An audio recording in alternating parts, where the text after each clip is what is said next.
You want me here? I know, is there, yeah, you already put on the sickness. It's kind I'll of just move it. a lot of work, sorry. Luckily, we have a nice turnout, and there's no space for us to sit, so.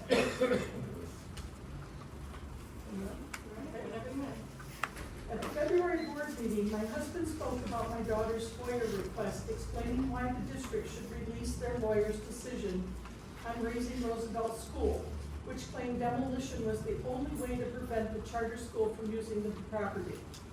This process started when a written legal opinion from the lawyer for the Michigan Historic Preservation Society had a contrary view. Our family lawyer advised us that once information is shared with a third party by the client, the only thing missing is the legal justification for that opinion, so it no longer qualifies under attorney-client privilege. Surprisingly, what we ultimately learned was that there was no written legal opinion to share. After learning this, we heard that the comment from the lawyer was supposedly verbal, but was it said in jest like, well, if you tear down a building, you can get no competition at all? Or that could be speculation on my part, just like other conspiracy ideas from a board member has promised the property to a friend, or there is lead or some carcinogen in the building that we need to eliminate the evidence, or even the great love of one of your lives dumps you in Eagle Harbor and you've been upset with the community ever since. Who knows, but let's instead deal with what we do know. As a former council member, I well understand a vote in support of a decision rendered by the city's lawyer, someone tasked with protecting the best interest of the city.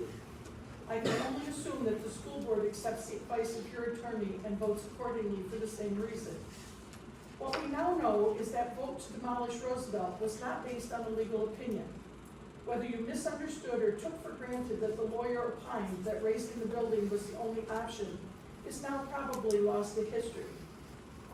But what I do know is that items of this significance deserve more discussion and a strong basis for such a decision before the vote should have been taken. Since your vote to demolish an historic, architecturally significant building was based on something that didn't and still doesn't exist, I again ask the board to reconsider spinning off the demolition section of the strategic plan and form a committee, possibly consisting of Keego Harbor officials, historians, community members at large, board members, and or administrators to find an acceptable plan for the future of Roosevelt. There is a viable alternative to the now divided community that's in your hands. So I ask that you reconsider your vote to demolish until other options can be explored.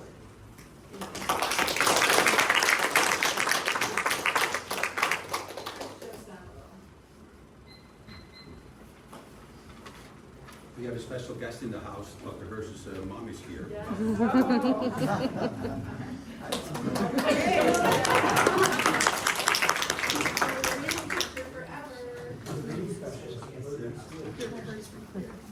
Good evening. I am a structural engineer with a master's degree and 35 years of successful career with a large global industrial property insurance company. I started in loss prevention engineering. I became an engineering manager, and then became an underwriting manager, and last I ended up as an operations manager for the insurance company. Considering my background, I was interested to find out why Roosevelt would be considered for demolition and decided to obtain information via FOIA. West Bloomfield School District called for a meeting with an engineering company. The same day the Roosevelt loss investigation report was received. Engineers recommended that the ceiling be repaired and similar ceilings would be renailed. They also found that the building to be structurally sound. Engineering meetings usually are fact-finding, sharing, polite, and informational. The key concern of an insured is typically to be told that the cost of the loss is covered, which it was. After this July 22 meeting, the school district did not respond to the request from the engineering firm for feedback. But the engineering report was never altered. The recommendation stood. All property insurance policies contain a clause that requires the insured to promptly repair damage with due diligence and dispatch and cooperate to avoid future damages. From experience, if there is inaction by the insured, companies give reminders and follow the recommendations up to a notice of cancellation. for non-compliance. 2 months after the loss and a few months before the preparation of the bond proposal, the accounting firm Plant Moran got involved and reminded the district of that non-conclusive engineering meeting and asked for assistance on 4 needed actionable items. First was the need to decide on the future of the building structure and the need for an evaluation of the market value in case the district wanted to sell it. The district only recently complied with the second recommendation, is 2 years old. FOIA records also reveal that in August of 22, while the district was preparing the bond issue, the president of TMP, the school district's architect, called the State of Michigan Treasury Department and spoke with a person in charge of approving the bond issue. He told her that the district had decided to close the Roosevelt School for 2 years, although the board had not yet voted to do so at that time. He also told the Treasury Department that the building was no longer structurally sound, in direct conflict with the engineering findings. I am very concerned that the board approved the demolition of Roosevelt without full knowledge of these facts.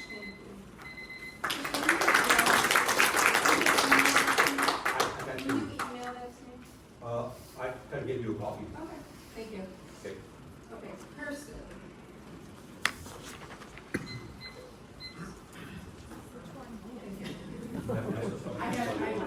Oh, sure.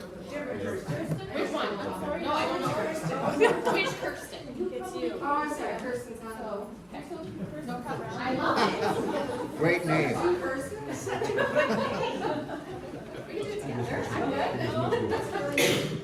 I want my own treatment. No, I get my own too, right? Oh, that's good. All right, so while reflecting on her tenure at Ferndale School District, I quote, "We just listened," said Bozzi. "This allowed our community to fully drive the process and provide us with a plan that they were passionate about. This also leads the community holding the board and administrators accountable, which greatly increases the chance of success. Having the community leading the process is vital to ultimate success." Transitioning to a new role in West Bloomfield School District, and I quote again, "So my main priority to start will be to listen, learn, and formulate authentic relationships with all stakeholders." Danya, I remember when I met you. I attended one of the meet the new superintendent events. There I shared that I liked Ferndale had 6 C's, one being community, and that I hoped that you would bring community into the West Bloomfield School District, something that was missing and currently still lacking. You also shared that you had not made decisions around Roosevelt and promised that no decisions would be made behind closed doors. What happened? Our community has not been considered in any decision, from the demolishing of the historical Roosevelt School to the redistricting and splitting of a community in half, adding undue public harm. Every decision has been made behind closed doors without consideration of the members of the community. And while we don't identify community as one of our 4 C's, our belief statement states, "Positive community experiences and relationships are key to student success." So tonight, I'm asking you all to pause, shift, and change course. I'm asking you to once again to listen and connect with your community. Partner with us. We have demonstrated time and time again that we hear you and we have solutions. I believe contributors plus critical thinkers plus collaboration plus communication is community. I'd even add champion to the equation as Dr. Bozzi shared a quote from Rita Pearson in her email to the West Bloomfield School District families when she encouraged us to vote on the millage. "Every child deserves a champion, an adult who will never give up on them, who understands the power of connection and insists that they become the best that they can possibly be." Let's be that champion. Be that champion always for all of our children. And if you listen, truly listen to your community, the community is that champion. See and listen to all of your community so that every child can be the best that they possibly can.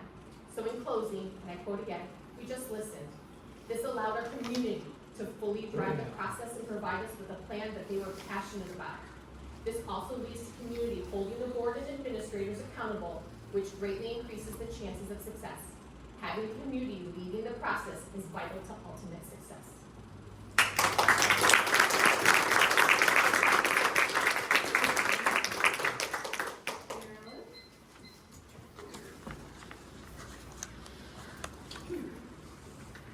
Thank you. After that passionate speech, I feel like Shirley Temple doing a Richard lollipop. Good evening.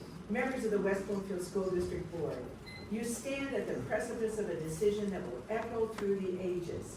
Today, I'm here not just as a speaker, but a voice of the silent walls of historic Roosevelt, a beacon that has illuminated our community for more than a century.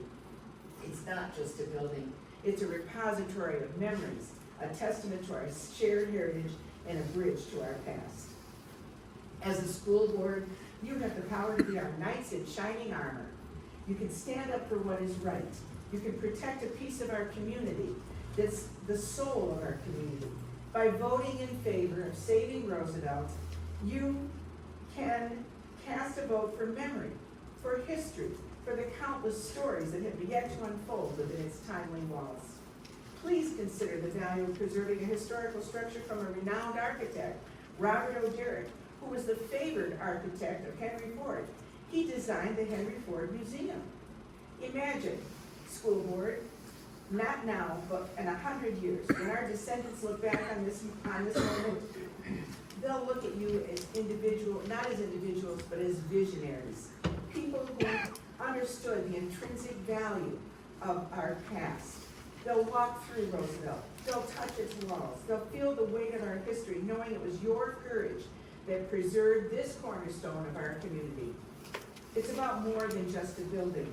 It's about bringing Camelot back to the community, about reigniting the flame of a collective memory and shared experiences. It's about honoring our past as we pave the way for a future where Roosevelt is not something we demolish, it's something we cherish. Please know that demolition is not the only option, despite what you may think or you may have been told. Other options to prevent the charter schools are out there. Please be the heroes of our community, the guardians of our collective memory. Let your legacy be one of preservation and not demolition.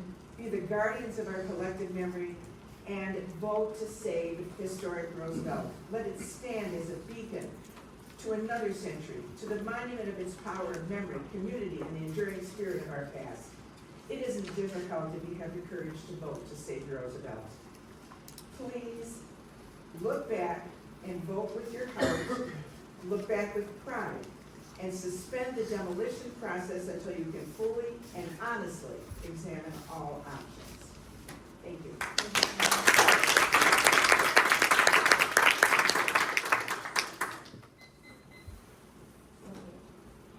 I'm sorry. Amber Baker.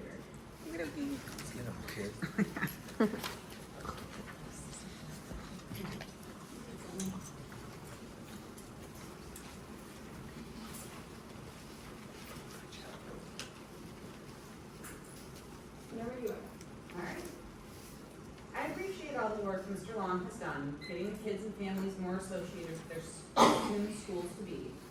I want to encourage all of you to think about the kids that have a harder time with transitions and how you'll help them next year. Last week in Little League, I was waiting for my team to arrive, and there was a boy that came in shouting, sorry. I asked the other boys why this boy was crying, and the one said to me, because his school is closing and everyone's going to other schools, and he got a really sad look on his face. My son has a very hard time making friends. Sorry. He's only had 2 friends at Doherty while he was there, and he only has 1 friend at Roosevelt.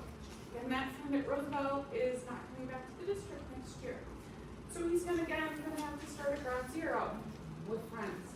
And I'm sure he's not alone. This is district flag. Kids are being split up from their friends and at all the schools. Also keep in mind there's a good chance that students won't know a single staff member in their new school. They won't have a single trusted adult at their disposal to talk to. How can we help these kids with their transition? How can we help them foster friendships with staff who don't even know them? Thank you.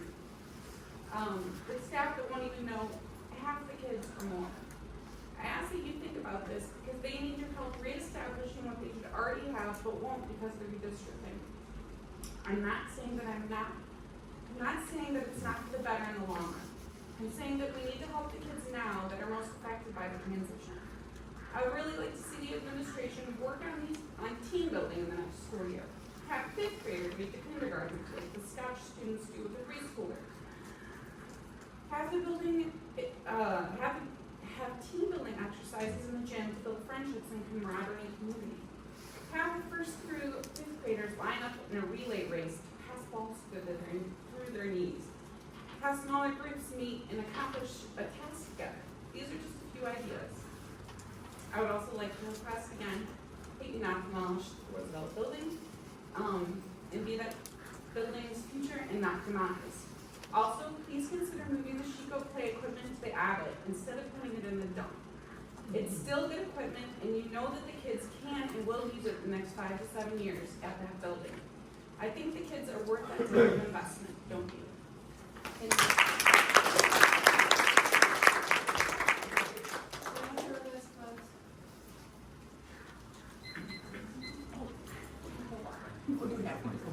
Sorry. No, I like your hospitality. Thank you.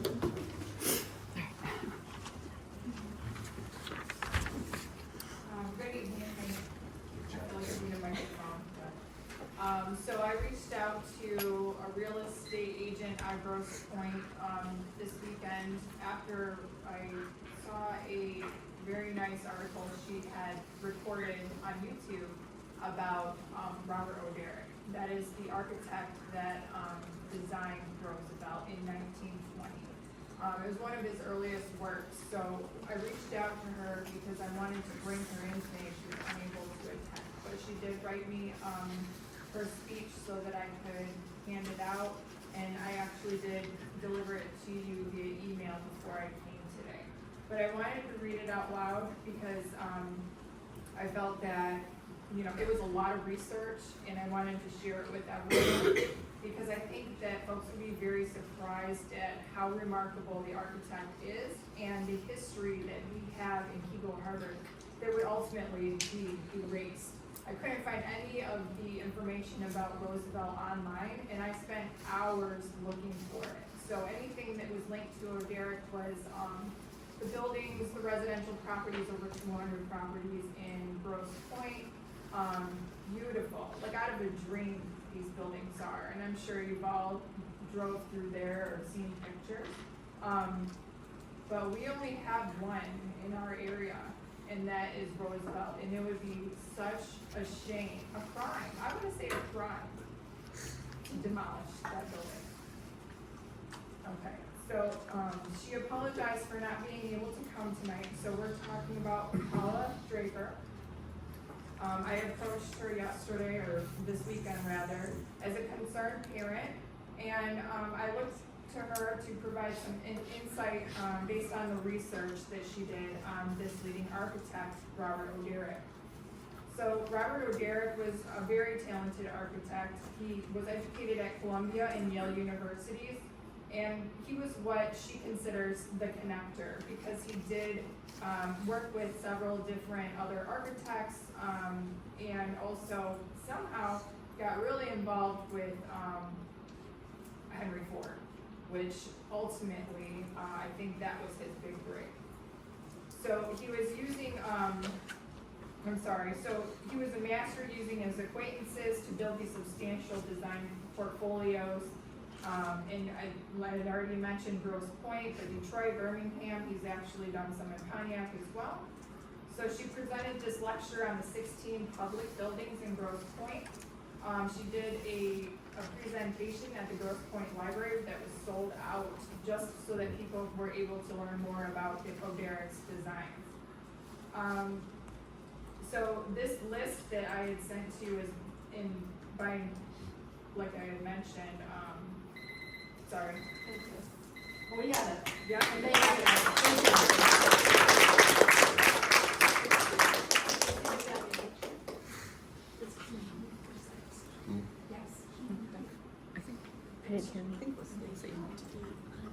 Can you repeat, Stacy? Thank you. It's so loud, yeah.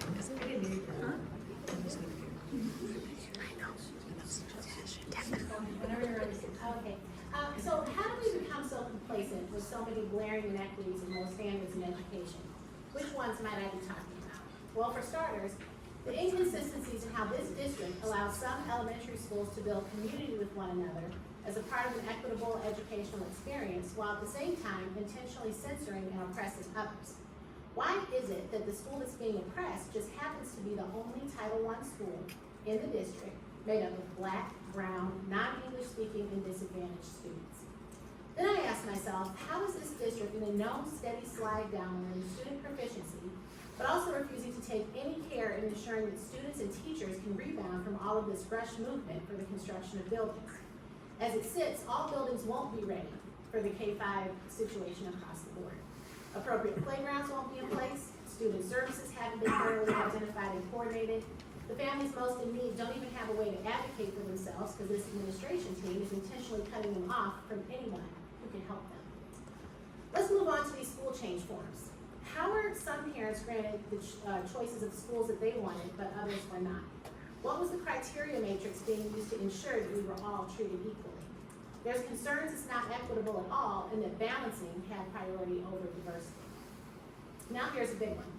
Why is it that this district is 35.3% school of choice and yet you value them all as less? It's clear you need that disregarded population to hang on to state funding you wouldn't otherwise have.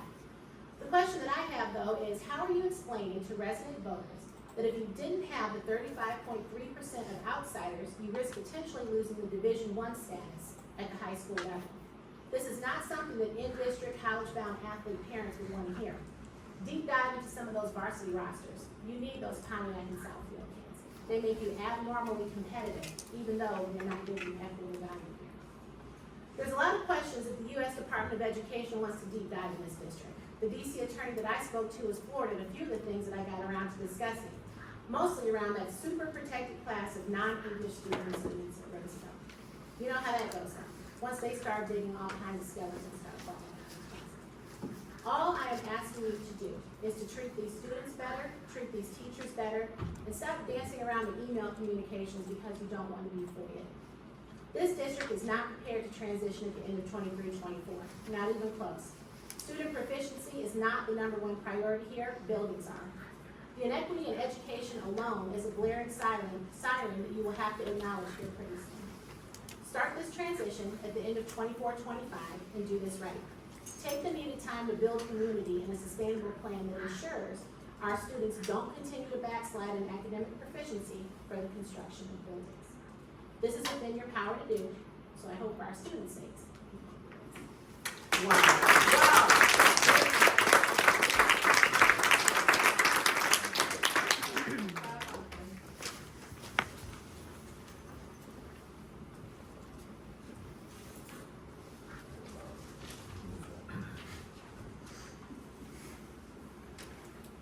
Hi, I'm Bob Hoffman, and I'm an Oakland County Commissioner, small business owner, and a farmer.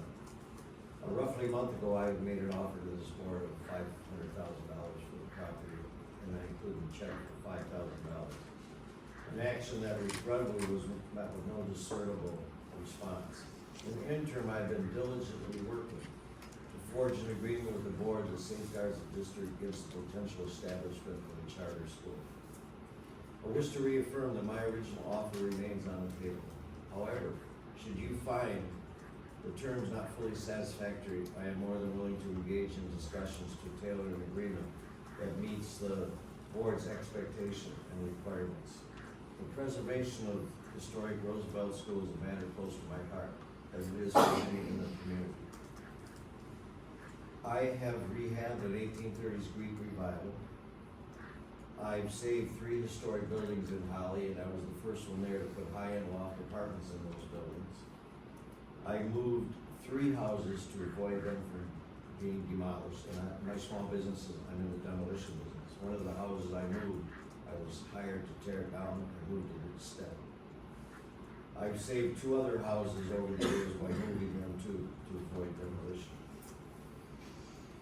Roosevelt represents more than just a building. It's a piece of our collective history, a testament to our shared values, and a beacon of our community's identity.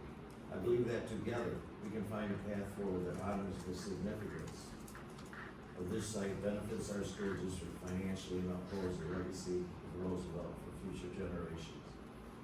I hate to admit it, I've been around a long time. In fact, I celebrate birthday real soon.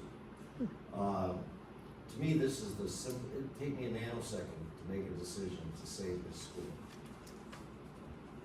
And I encourage all of you to take the leap of faith, listen to the taxpayers, and postpone this demolition. The unintended consequence of all this, you will be all considered heroes. And you shouldn't do it because of that, you should do it because it's the right thing. But people will realize you listened to the taxpayers, you saved an iconic historic building, there's ways to get around the demolition, and nobody here wants to put a charter school in. So I thank you for your time and consideration, and I look forward to the possibility of constructive dialogue, finding a resolution that aligns with the best interests of all parties involved. Thank you.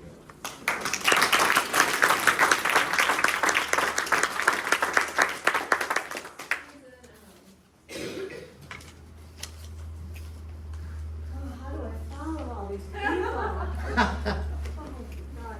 I actually wrote my speech and rewrote it about 10 times. But here we are, I shortened it for you all. What is the most valuable resource in the West Bloomfield School District? The people, the children, and their families. Retaining that population is key to the success of the district. We, the community, elected this school board to represent us. How do you know how to best represent the community? You ask us for community input. That's why we're here. We're here for you because you've invited us for community input. And we have been showing up in impressive numbers and working hard. When you proposed demolishing Roosevelt, the community organized as never before to fight it. People from West Bloomfield and all the surrounding cities and beyond have joined forces. Politicians and the news media have joined us. I was taking a walk in Sylvan Lake today with my t-shirt on, and 2 former teachers from the West Bloomfield School District stopped me and thanked me for what I'm doing. I find that everywhere I go when I wear my t-shirt. Speaking of resources, according to the EPA, the US EPA, it will take 65 years to recover the resources wasted if you demolish Roosevelt. Substantial financial resources, including taxpayer money, will be wasted as well.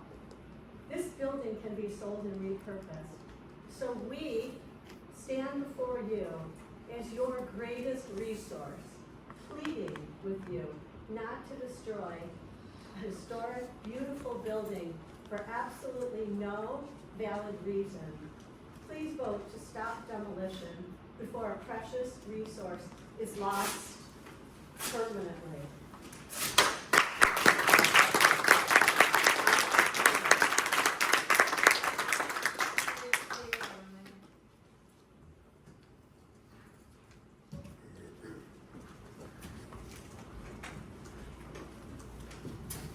On September 18, 2023, Roosevelt was on trial for a crime it never committed.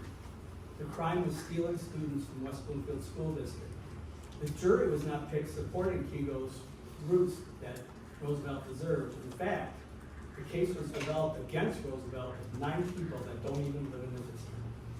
Despite hundreds and hundreds of people fighting to defend Roosevelt, the death penalty was given by 5 people because they were worried about something that might happen. The possibility of a charter school moving into Roosevelt that even West Bloomfield can't fill is 0.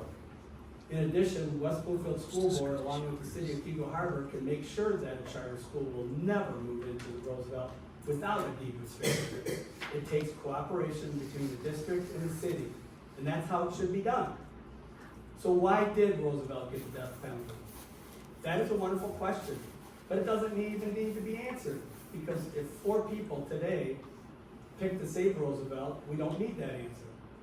And it's ironic that 4 people can save a 104-year-old school. Please do the right thing today and on March 18th. Thank you.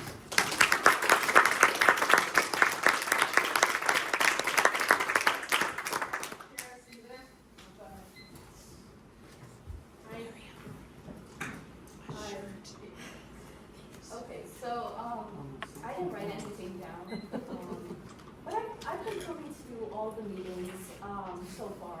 I haven't spoken because I've been a bit shy. Roosevelt matters to me a lot. I walk by it every day, I drive by it every day. I went to Roosevelt between 2004 and 2010, when the playground came down. That was a lot of tears. If you're gonna take the kids away from their neighborhood school, then there should be potential for a community center, multi-purpose development, practically anything. It just shouldn't come down. We shouldn't have an empty plot of land where something so magnificent has always been. I've been doing research on Robert O'Gara also. I mean, this is not a random building.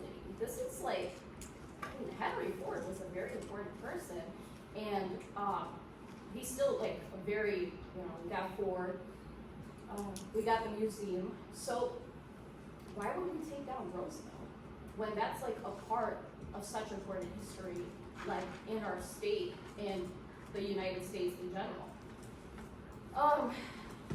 But I guess we talk about that all the time. I want something to happen. I want the building to be saved.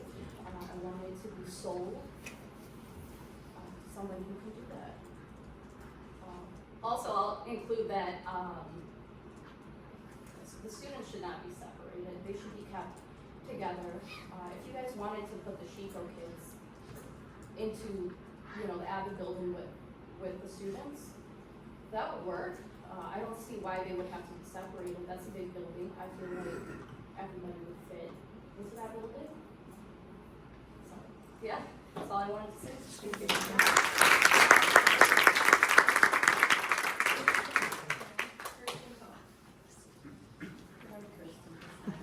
You guys spell your names Different, yeah, we do, yeah. Yeah, I'm here to speak against the destruction of Roosevelt, an historic building in the center of the harbor. What I've learned about this whole process does not reflect well on the decision makers. Tearing down a structurally sound, well-built, historic building without getting good appraisals seems financially irresponsible and reckless. Tearing down a 100-year-old building is short-sighted on many levels. What does this tell our children? How can we tell them that history is important and a historic building in their middle is being torn down by the school board? I enjoyed visiting Roosevelt.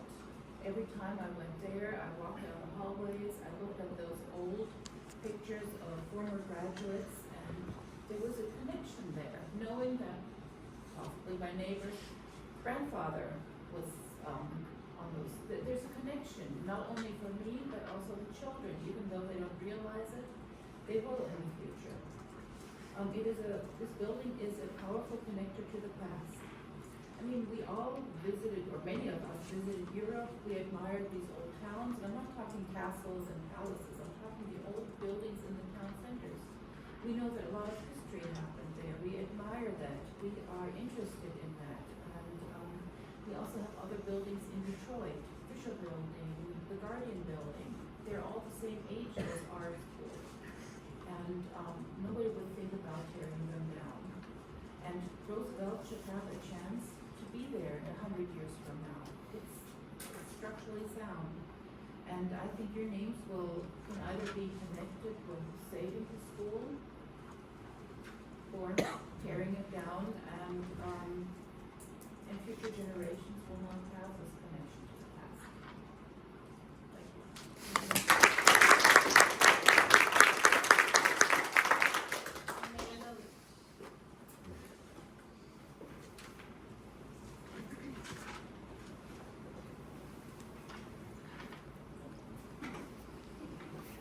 I think you guys all know I am here.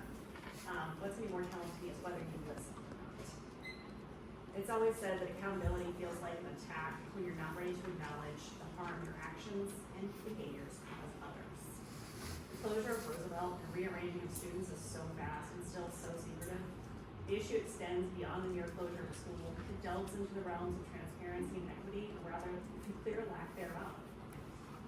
What is particularly concerning to me is the consistent obstruction of communication channels, orchestrated by the key figures sitting in this room, including the principal, all of you, the PTO, all seemingly influenced by Dr. Bozzi. The closure of Roosevelt is more than an educational setback for our students. It represents a failure in communication and a huge breach of trust. The principal, whose role should be that of a bridge between the school and the community, has instead become an impediment. Parents and concerned citizens find themselves facing bureaucratic hurdles and a lack of responsiveness when seeking information, such as being told to file a FOIA request when seeking info about school diversity. Equally distressing is the apparent role of the school board in maintaining this veil of secrecy. Decisions of this magnitude should inherently involve open dialogue and collaboration with all of your stakeholders. Yet crucial information has been deliberately withheld, leading us to speculate about the motives behind your closure. The democratic process loses its essence when the decisions facing the community are made without input from parents, students, and the wider community as a whole. Even the PTO, an organization designed to foster communication and collaboration between parents and educators, appears to have succumbed to a culture of secrecy. Attempts to gain insight into the decision-making process have been thwarted, dismissing our right to be informed. This flies in the face in the principles of openness and community involvement that our educational system should champion. All of these roadblocks lead us to the superintendent and the school board, the guiding forces responsible for the overall well-being of our students. Their apparent direction of a campaign marked by silence and a lack of transparency raises significant concerns. We demand to know why our inquiries are being ignored, why attempts at constructive dialogue are met with resistance, and why such a substantial decision has been made without thoroughly considering your community's input. They're all sitting here. Start listening. You, as our school board, must collectively address the lack of transparency and inequity surrounding the closure of Roosevelt. We demand accountability from those who have hindered the communication and a sincere commitment to open, honest, and inclusive dialogue now. Our community deserves better. Our children's education is far too important to be treated with this level of transparency. It is time for the superintendent and the district to rectify all of these issues that have arisen. We're all sitting here for the same reason. We expect you to do the right thing. That's why you're all sitting here.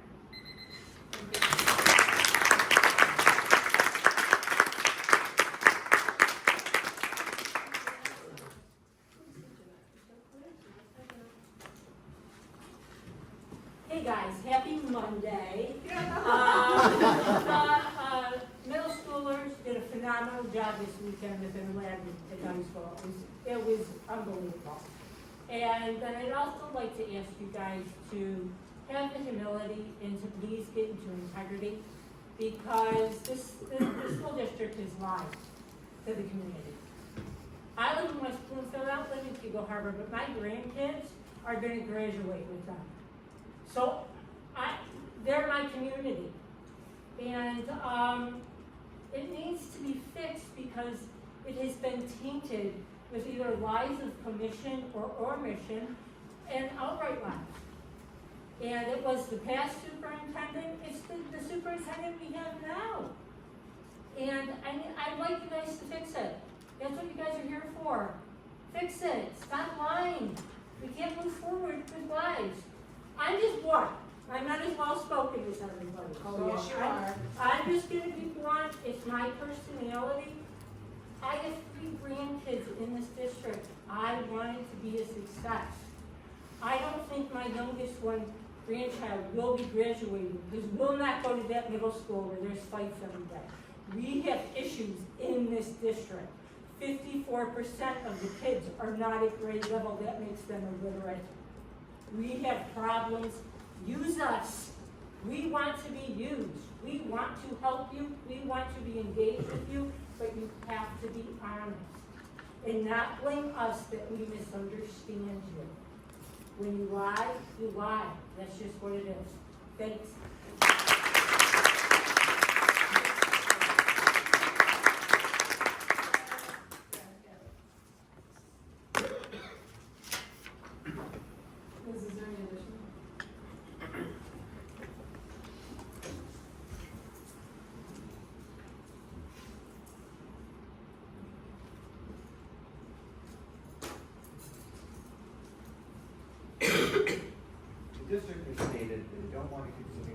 the old Roosevelt building for several reasons.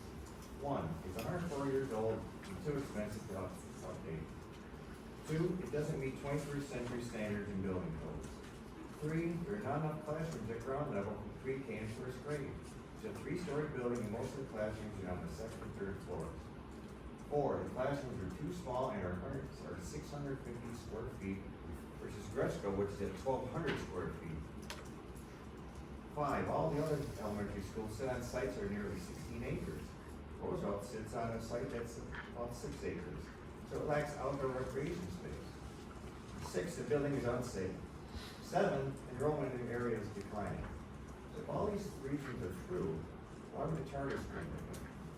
If you're going to invest in a charter school, would you put your money in a school in Roosevelt? Most charter schools establish themselves in poor performing districts, so the parents have a choice. But West Bloomfield is one of the best districts in the state. Why would anyone take their kid out of West Bloomfield and put them in a charter school? It doesn't make sense. Several developers have made offers on the building. Have any charter schools made an offer? No, Harvard thinks he can, in about a year, pass his bill so you can put a deed restriction on it. So what's your hurry? Many schools around the area have, even with the laws that are in the books, they've repurchased their schools. In Plymouth, a 100-year-old Plymouth High School is turned into something called the Plymouth Arts and Recreation Complex, a nonprofit with over 40 tenants. This year, Webster Elementary in Pine will be starting to convert Webster Community School, the same age as Roosevelt, but it's been neglected for a decade.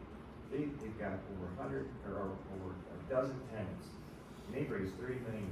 They've done a fantastic job, and that's going to be a beautiful thing for Pine and the local community. Detroit's going to have 20 schools on the market with the laws that are in place now. What is the fear of a charter school? Our group is asking you to postpone the demolition, is willing to work with you to repurpose the old Roosevelt building so it can serve the school district and the community for over 100 years, another 100 years. Thank you.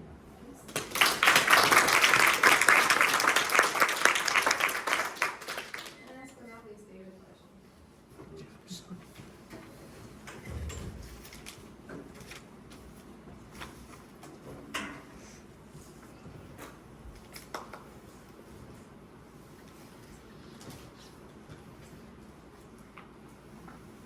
Hello. Last week I was at Chamber of Commerce meeting and I spoke to some people who had just bought Aquinas High School in Southgate. They just went through the planning commission in Southgate and they're converting it to residential. I think all of you know about La Salette Elementary in Berkeley, which is now the Ivy Lofts, and they're selling those lofts. St. Matthew's in Detroit is being converted to senior housing. The Archdiocese has determined it's advantageous to sell their surplus buildings to be converted to residential, not tearing them down and trying to sell vacant lots. The same thing applies to public schools and to the West Bloomfield public schools. The school district and all of us taxpayers who pay for the whole operation come out ahead if you sell it to someone who can use it and convert it to something else rather than tearing it down. Charter school threat is a red herring. There is no charter school and there never was one. Asking you to do the right thing, swallow your pride. You can fix this. Rescind the request for bids to demolish